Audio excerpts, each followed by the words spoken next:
Bonsoir à tous, encore une fois, je m'appelle Arkip Grégorian et bienvenue sur le 8e épisode de la série Un dimanche soir avec Arkip Grégorian. Je dois vous dire que cette semaine, elle était formidable, comme d'habitude, et très belle, très intéressante. Euh, j'ai beaucoup travaillé cette semaine, j'ai eu des bonnes notes, j'ai eu 19 à un contrôle en français et j'ai eu 15 à un contrôle en géographie. Pour une fois que j'ai une bonne note en géographie parce que je suis plutôt bon en histoire. Et puis le samedi, donc hier, j'étais à Cagnes-sur-Mer. J'étais dans une ville qui est très proche de Nice. Et pourquoi j'ai décidé d'y aller dans cette ville? Eh bien, parce que j'ai vu sur Instagram ou sur TikTok la vidéo du nouveau maire de Cagnes-sur-Mer, Brian Masson, où il montrait ces drapeaux français euh, sur Cagnes-sur-Mer. Euh, et pour moi, je veux dire, ça m'a surpris et c'était si beau parce que c'est une formidable idée et je ne savais pas je ne pensais pas que les maires pouvaient faire cela, que les maires peuvent le faire. Et du coup, bah, ça m'a donné la motivation de y aller dans cette ville et pour voir avec mes propres yeux tous ces beaux drapeaux. Euh, et donc j'y étais et c'était magnifique. Je l'ai vu, j'ai filmé et j'ai même fait un post sur mon compte X. Si vous ne savez pas, j'ai un compte X de la Community Fun. N'oubliez pas d'y aller et de vous abonner. Aussi, et sur YouTube, bien évidemment, j'ai publié où j'ai remercié Brian Masson pour Monsieur Maire pour, euh, pour avoir installé ces beaux drapeaux. Et ensuite, quand je marchais sur la promenade de Cagnes-sur-Mer, je ne sais pas comment ça s'appelle exactement, je marchais et puis il y avait un autre drapeau français très très grand que j'ai pris mon téléphone et j'ai commencé à le filmer. Et puis à côté de moi, il y avait une vieille femme a, qui a vu donc que j'étais en train de filmer cela. Et ce jour-là, j'étais habillé en, ma veste en lin blanche et mon pantalon blanc, mon polo plutôt beige. Voilà, j'étais plutôt dans les couleurs beige habillé ce jour-là. Euh, donc j'étais habillé plutôt élégant, enfin comme je le suis toujours et comme euh, je porte toujours des vêtements élégants. Et du coup, cette femme, elle m'a dit, il est beau notre drapeau, pas vrai? Et je lui ai dit, oui, oui, vous avez raison. Et puis on a eu la discussion. On a commencé à parler, on a eu cette conversation, on commençait à discuter, parler du drapeau, des autres drapeaux que le maire a mis. On se demandait, on parlait des origines, on parlait de pourquoi je suis venu ici, des origines, on parlait du travail, un peu de la politique des réseaux sociaux, mais quand je parle de la politique, on ne gueulait pas, ne t'inquiétez pas, c'était tout calme, tout simple, si chaleureux et agréable en fait. C'était vraiment si agréable de parler avec elle. En fait, c'est agréable en général de parler avec des gens. Moi, quand je suis au collège, j'aime aussi parler avec des gens. J'aime parler avec mes amis, parfois avec des professeurs. C'est vraiment agréable.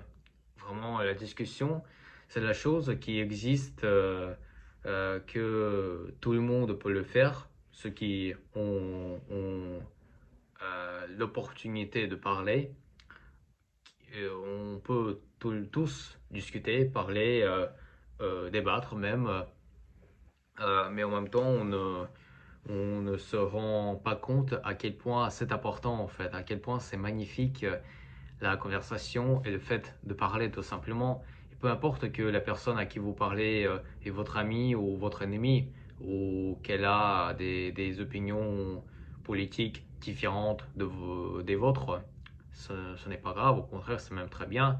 parce que on doit écouter des opposants. Nous devons écouter nos opposants, nous devons écouter des gens qui sont contre de ce que nous pensons.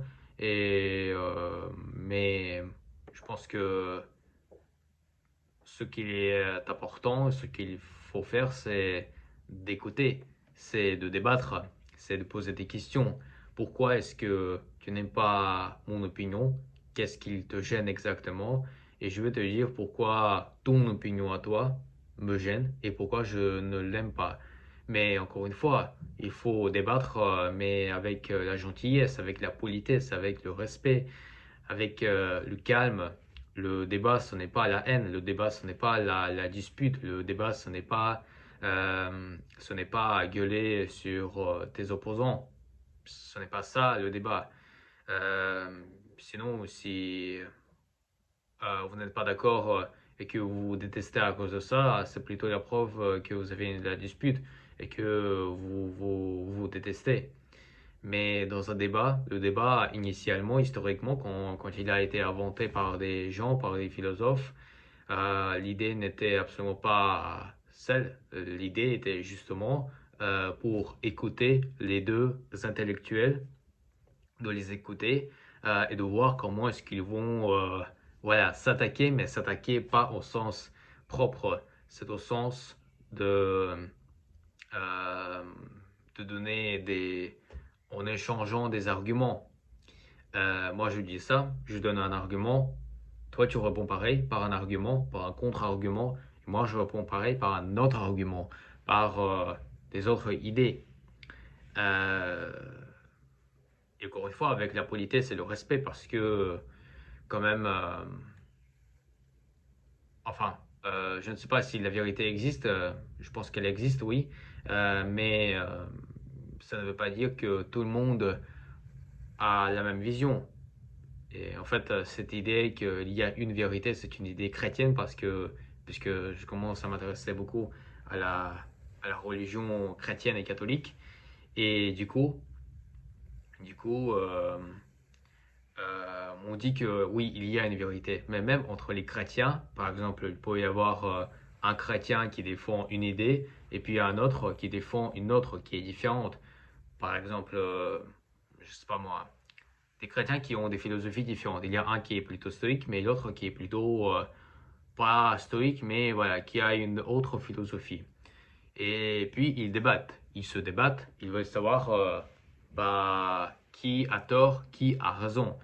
Pareil, même entre les chrétiens, il peut y avoir des discussions, il peut y avoir des différences, mais le but, ce n'est pas de se détester. Le but, dans un débat, ce n'est pas pour qu'ils pensent pareil comme moi. Enfin, si, c'est le cas.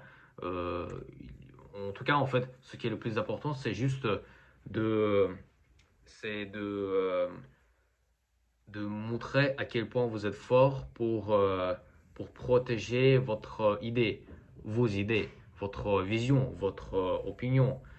C'est de voir votre capacité à défendre, à se défendre. C'est ça. Et hurler, détester, insulter, blasphémer, ça ne va pas aider.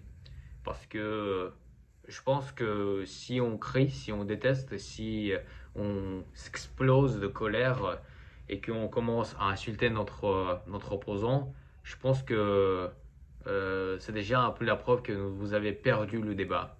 Vous avez perdu le débat. Mais parce que vous êtes manipulé. Parfois, c'est ça ce que...